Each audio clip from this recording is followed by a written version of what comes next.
This is your F.B.I.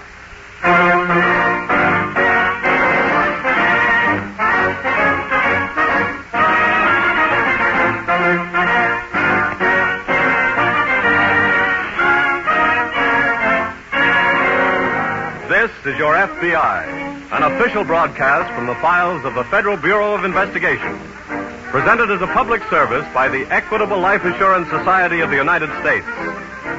To your F.B.I., you look for national security, and to the Equitable Society for financial security. These two great institutions are dedicated to the protection of you, your home, and your country.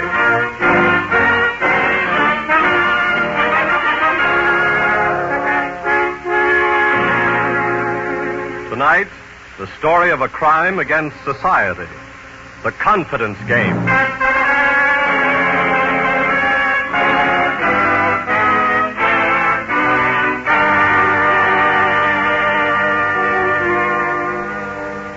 There are many ways for a thief to steal. There are many forms of larceny. They range from the simplest stick-up to the involved manipulations of a big-time swindle. This present war period has created a fertile field for the swindler. Increased salaries, increased employment set up a ready market for his get-rich-quick activities. On May 22nd, 1934, Congress, by passing the National Stolen Property Act, put into the hands of the F.B.I. an effective weapon against confidence men. In spite of this, however, swindlers still pursue their losing game. Their drama is an old one, and it's worked with little variation.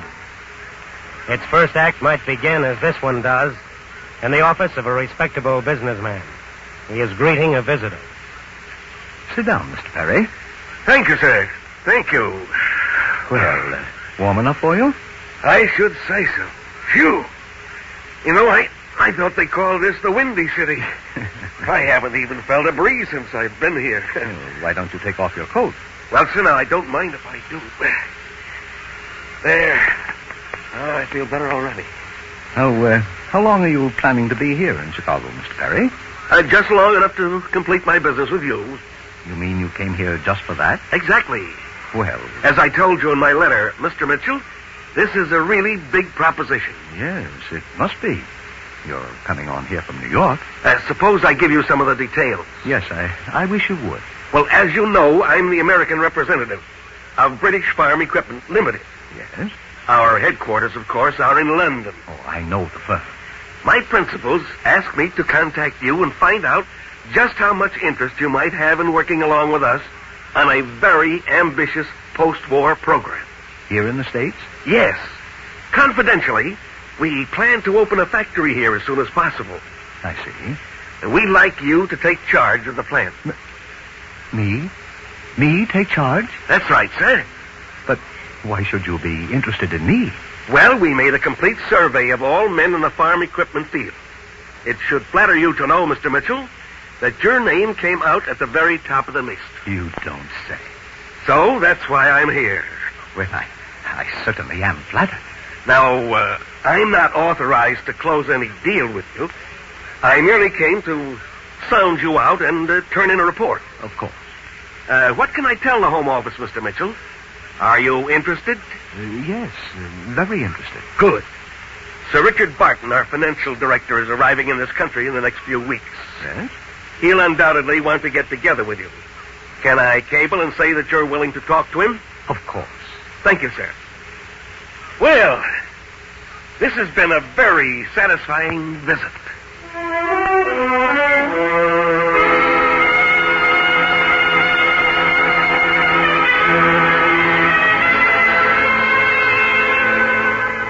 The first act in any swindle must sound completely authentic, must convince the victim, must stand up under any investigation he might make.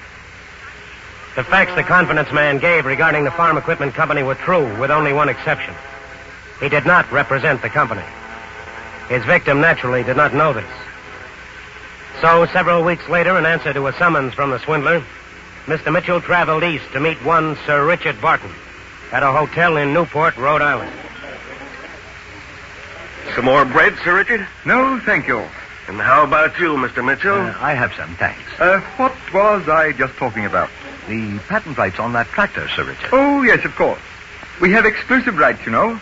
The tractors can be produced at an extremely low cost. We can undercut the whole market. You mean here in this country? All over the world, Mr. Mitchell. Where? I can tell you confidentially that the British government is interested in our company to quite a large degree. That we don't talk about, though. Of course. Well, frankly, that's the main reason for my visit to America. Oh? I have to contact your State Department on some corporation matters. I'm doing it through our own embassy. I see. I may have to ask you to come to Washington with me, Mr. Mitchell. Why? Because of your extensive knowledge of this type of manufacture. You might be called on for some off-the-record testimony. Well, I'd like to help any way I can. Bully for you. I had an idea that Say. you might... Yes? What is it? What's this? What? A wallet. I felt it with my foot. It was under the table. Is it yours, Sir Richard? No, it's not mine. Mr. Mitchell? No, it doesn't belong to me. Well, what do you think I should do? Look inside, Perry. See if there's any identification. Oh, well, I hate to... Well, then, here, let me have it. Yes, sir. Probably dropped by whoever was dining here. Oh, I say. Look here. What? $1,000 bills. Hey. 5 of them. Golly. Here's an identification card. Lee Jackson, Surf Hotel. He's a guest here. Evidently. Pretty careless fellow. I should say. It's fortunate for him that we were the ones who found it, eh? Yes. Perry, contact Mr. Jackson. After dinner, have him come to my suite, will you?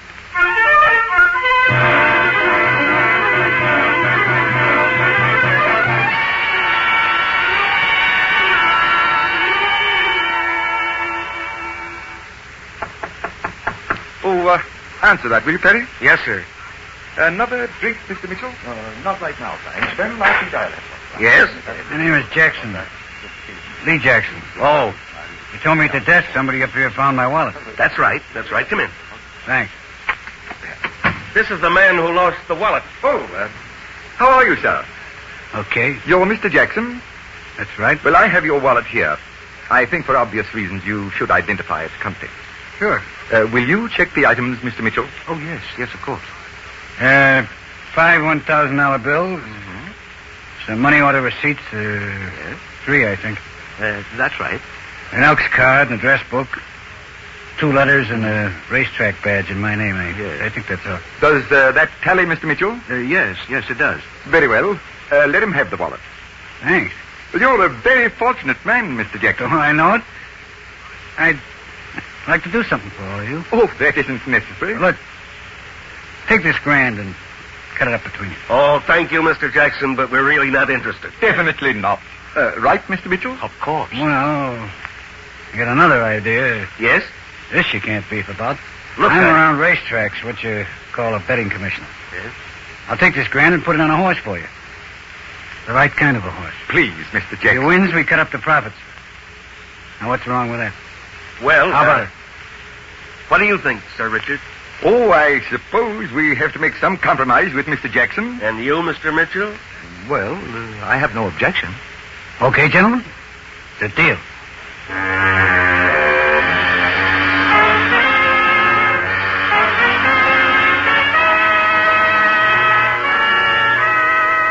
Act 2 of the swindle is always the build-up. The victim is let in on the ground floor, is given something for nothing, usually in great abundance. Mr. Jackson, the latest addition to the rapidly growing confidence ring, returned to the hotel suite the following evening. Returned with a $3,000 profit. His confederate suggested that the money be bet again. He agreed to this, and the second horse won, and the profit was $14,000. Another horse was played, and another, until at the end of 3 days, the trio had a profit of $120,000. There's the figures, gentlemen. It's amazing. Amazing. Well, where do we go from here? Well, I don't know. What do you think, Perry?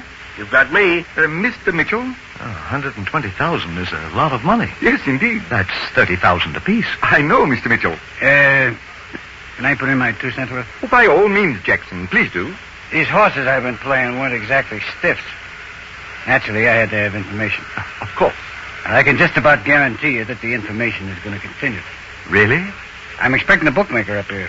He'll have the payoff money with him. Meantime, do a little thinking for a minute and see whether you want to take one more stab. Very well. Look, I don't have to do any thinking. My mind is made up. In which direction, Perry? I'm for playing one more horse. Well, that's very sporting. And by Jove, I think I'll string along. Well, I still say 120,000 is a lot of money. Oh, come now, Mr. Mitchell. After all, we're gambling with their money. That's true. Well, then, why hesitate? Well, all right. I agree. Capital. That's probably the book. Come in. Mr. Jackson. Come in, Frankie. Okay. This is Mr. Perry, Mr. Mitchell, and Mr. Barton, Frankie Stevens. How do you do, Stephen? We've been holding a stockholders meeting, Frankie. Uh-huh. We just about made up our minds to play 120 grand back with you. Oh, just like that, huh? Now, what's the matter? Well, I come here to have a little talk with you about that 120. Does this mean he's reneging? Now, look, mister, I don't operate that way. I've got your dough right here in this little bag. But first I got to find out something. Well? You guys have been getting a free ride. How? Suppose you'd lost 120,000. Would I have collected? Well, would I? Well, that's hardly the It's point. very much the point, mister. In fact, that's the only way you're going to get your money. What do you mean? Show me 120,000, and I mean cash. Then I'll make my payoff. Now, look, Frankie. That's my deal, boys. Now get it up.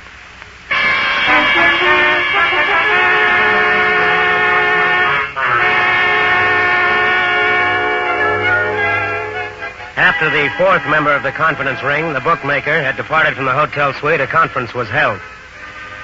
A conference which resulted in the victim, Mr. Mitchell, returning to Chicago accompanied by Perry to negotiate a loan to pay his share of the bookmaker's demands. Now the second act of the swindle has been completed. The victim is primed for the kill. Obtaining $30,000, $30,000 in cash, Mitchell and Perry returned to Newport, returned to the Surf Hotel, returned for the final act. Now, let me see. You've given me your 30,000, Perry. That's right. I have a draft here for 60,000, which was sent to me from New York. I'm putting up Mr. Jackson's share, you know. Yes. And you have your money, Mr. Mitchell? Yes, right here. Splendid. Let me have it, please. What for? Perry has agreed to go to the bookmaker's establishment. He'll show him our capital and collect our profits. Oh, very well. What about the bet? How's that? I thought we agreed that we were going to take a stab at one more horse. Oh, of course, Mr. Jackson. Of course. It completely slipped my mind. Perry will still have to bring the dough to the book. Well, how much are we betting? Our winnings? We don't touch any of this money that we're putting up. This credit money? Of course not, Mr. Mitchell. What's the horse, Jackson? Oh, yeah, here, I wrote it out in a slip. You play him to place. Is that for second? Yes. What's the name of the horse? Why? Well, shouldn't we know who we're betting on? Do you know who we were betting on before? Do you know what horses put us 120 G's ahead? No. Jackson's right, Mr. Mitchell. He has more than established his honesty to date. Let me have the money. Very well. Here you are, Perry. I'd better be getting over there. We'll wait for you here. Good luck, old boy, and good hunting.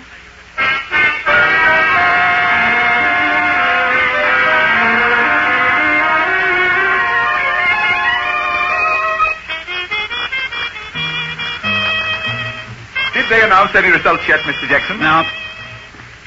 Are you sure you're tuned to the right station? Yeah, we get it any minute now. You know, this is most exciting. Do you agree, Mr. Mitchell? Yes, a bit nerve-wracking, too. Well, I always say a sporting chance is better. A race at Jamaica, off at 3:21.5. The winner, post 3, Sun Boy. Is that our horse? At second, post 11, Victory Ride. That's us. That's our bet. For show. Well, we won? Yes, sir. We picked him in the right slot, too. We played him to place. Congratulations, Mr. Jackson. Congratulations. This is wonderful. Should pay better than 3-1. Heavens. We've made a fortune. Come in. Perry, you're just in time. We won, Mr. Perry. We won our bet. On the level? Yes. The horse won? No, ran second, but that's good enough for us. Second? Yep. You mean it didn't win? What's the difference? We still collect. Oh, that's awful. What's wrong? Oh, I did a terrible thing, gentlemen. How do you mean? I bet on him to win. You did what? But I told you, Perry. I know, but he was 10-1.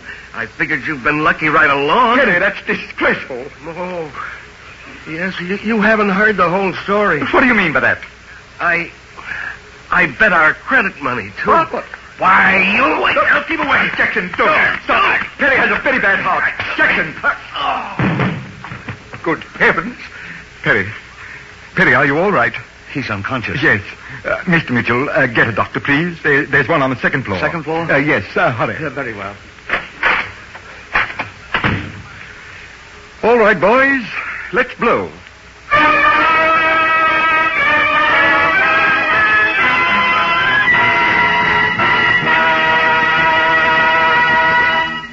We momentarily close the Federal Bureau of Investigation file on the confidence ring.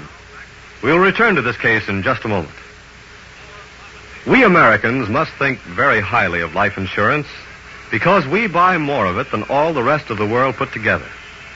70% of the life insurance now in force on this globe is owned by citizens of the United States.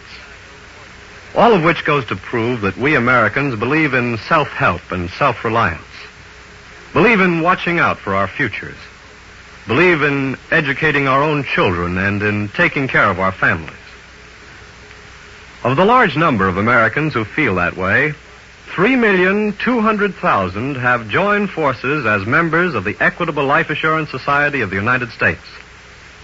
Please take particular note of that word society in the Equitable's name. It means that the Equitable is not a profit-making enterprise, has no stockholders, is entirely owned by its members, that is to say, by its policyholders. Dollars entrusted to the Equitable Society to build security for its members are put to work in ways that benefit the whole country, are invested in homes, farming, and in scores of the key industries on which our national security and prosperity depend. By serving its members, the Equitable Society serves America. And now, back to the file on the confidence ring.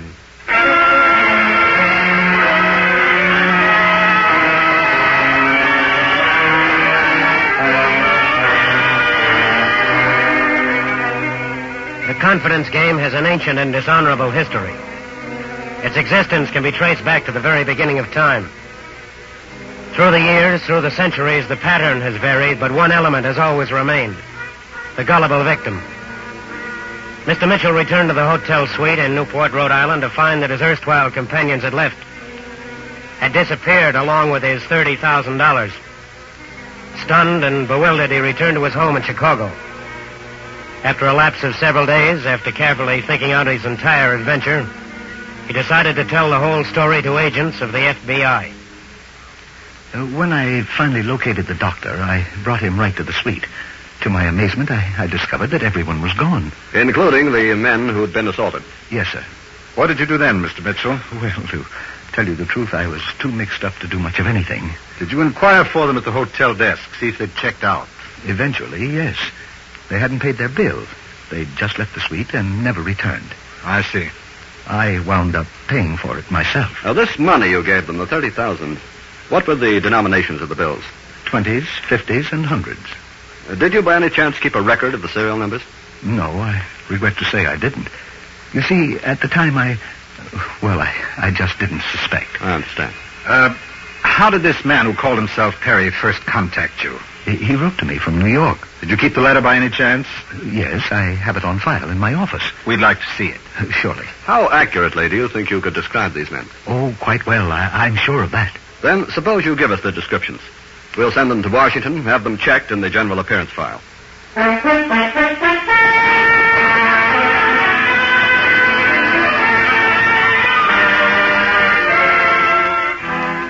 The general appearance file is an excellent example of FBI thoroughness. This file consists of photographs and descriptions of approximately 15,000 outstanding criminals. Special agents for the Identification Division checked this file for information on the confidence ring.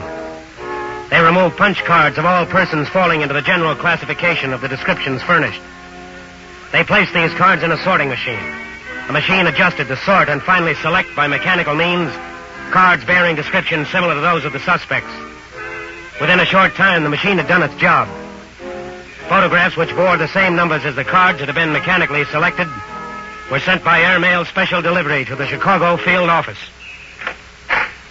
Can I see you for a minute, Russ? Yes, come in, Lou. Right. I've just been with Mr. Mitchell. Had him check over the photographs. Any results? Yes, he positively identified all 4 men. Good. He really was up against a pretty strong team. Yeah, take a look at them. Very well.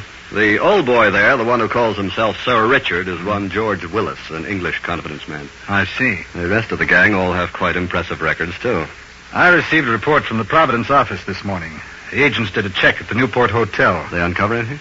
No, there was no indication as to where the gang had gone. Well, how about Scotland Yard? We heard from them late yesterday afternoon. British Farm Equipment Limited is a legitimate company. How about Sir Richard Barton? Oh, he was financial director of the company, but he died in 1940.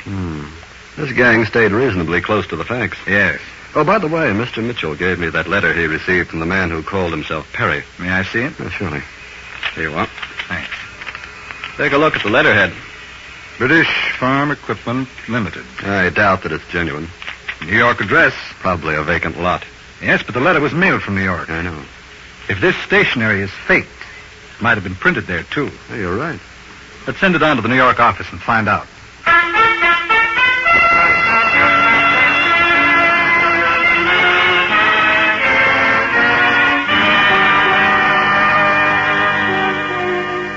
A slender lead, a letterhead. A letterhead that might have been set up in any print shop in the country. But the letter had been mailed from New York, so agents in that city were given the assignment of checking with every print and stationery shop in the 5 boroughs. It was a slow job, a tedious job, a seemingly endless job, but a job that finally brought results. Lou, Yes, Ross. a teletype just came in from New York. Oh, on the Mitchell case? Yes. What's the story? That letterhead really paid off. How do you mean? Well, first of all, they checked the address. You were right on that. It was a vacant lot. Well, that figured. But checking on the print shops really uncovered something. They picked the men up? No, it wasn't that strong. But they did find the printer who'd done the job. He said it was for a man named Phil Renville. He lived in a Midtown hotel. I see. The agents went to the hotel, contacted the manager, and found that Renville had checked out just this morning. What a break. Judging by his description, Renville is really Mr. Perry. The hotel manager also revealed that 3 other men had shared a suite with him. Then they're all still together? It would appear that way, yes. Any idea where they went? I believe we have. Good. The hotel manager recalled that Renville had done some business with the transportation desk. So the agent checked there and found that Renville had bought 4 railroad tickets. Well, we'd better have that train covered.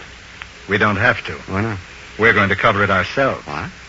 Sir Richard and company are aboard the 20th Century. They're due in Chicago here tomorrow morning.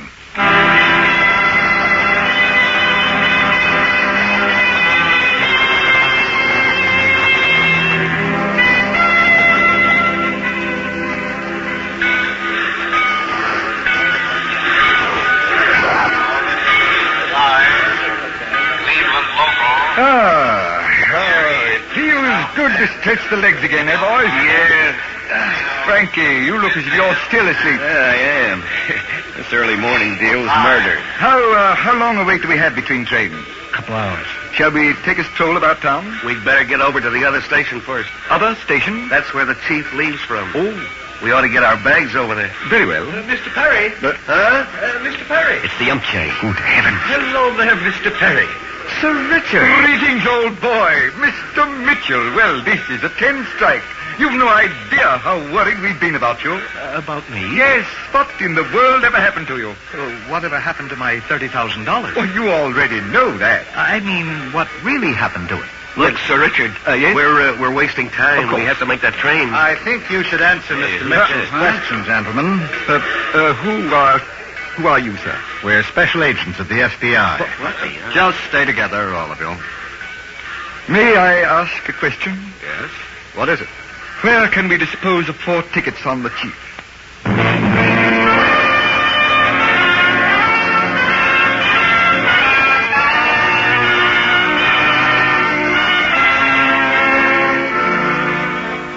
The Swindler's drama is an old one, and it's worked with little variation. It's 3 acts of the meeting, the build-up, and the payoff. But since 1934, since the passage of the National Stolen Property Act, the FBI has been able to add a convincing finish. A finish that was not in the Swindler's script. This finish is apprehension and arrest. Confidence men, as well as all criminals, are a blot on the American way of life. Special agents of the FBI will continue to ferret out these individuals, and with cooperation of the public and law enforcement agencies, bring them to justice.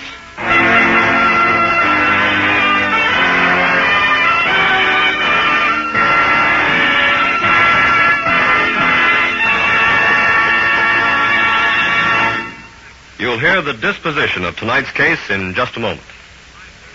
Will you join the Equitable Society in a salute? A salute to a man so familiar to you that you tend to forget how important his wartime services are. A salute to the hard-working merchant who runs your corner store. Yes, your butcher, grocer, druggist, and the other small but important businessmen on America's main streets deserve an overwhelming vote of thanks. In spite of shortages, point rationing, and manpower difficulties, they're still doing business at the same old stand. Still proving that in a land of opportunity, the right kind of men can always get ahead. The Equitable Life Assurance Society of the United States is proud of its many associations with these typically American institutions.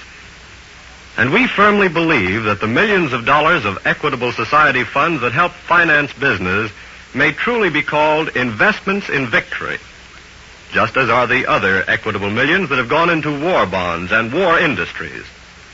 In wartime, Equitable Society dollars are fighting dollars, and at all times, they are security dollars for you, your home, and your country.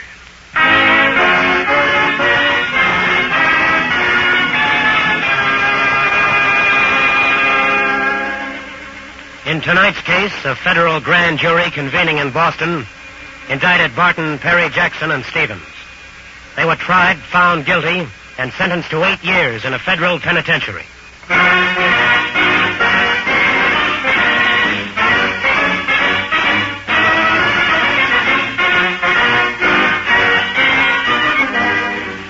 The incidents used in tonight's broadcast are taken from the files of the Federal Bureau of Investigation. However, all names used are fictitious, and any similarity thereof to the names of persons living or dead is accidental. Tonight, the music was under the direction of Van Cleve. Your narrator was Frank Lovejoy. This is Your F.B.I. is a Jerry Devine production.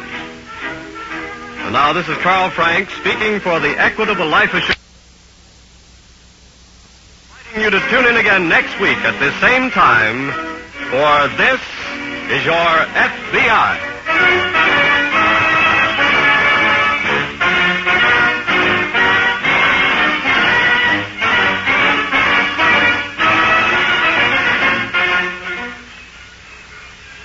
This is Infantry Day, a day dedicated to the doughboy, the foot slogger, the indispensable soldier who storms enemy beaches, knocks out pillboxes, meets the foe face to face and hand to hand. No war was ever won without infantry, and no infantry ever surpassed the heroic American troops we honor now. But remember, they can't reload their weapons with words of praise. So be practical about Infantry Day. Cheer G.I. Joe and his leaders by giving them ample material aid for the tremendous task ahead. On Infantry Day and every day, buy war bonds in the 7th War Loan Drive. This is the American Broadcasting Company.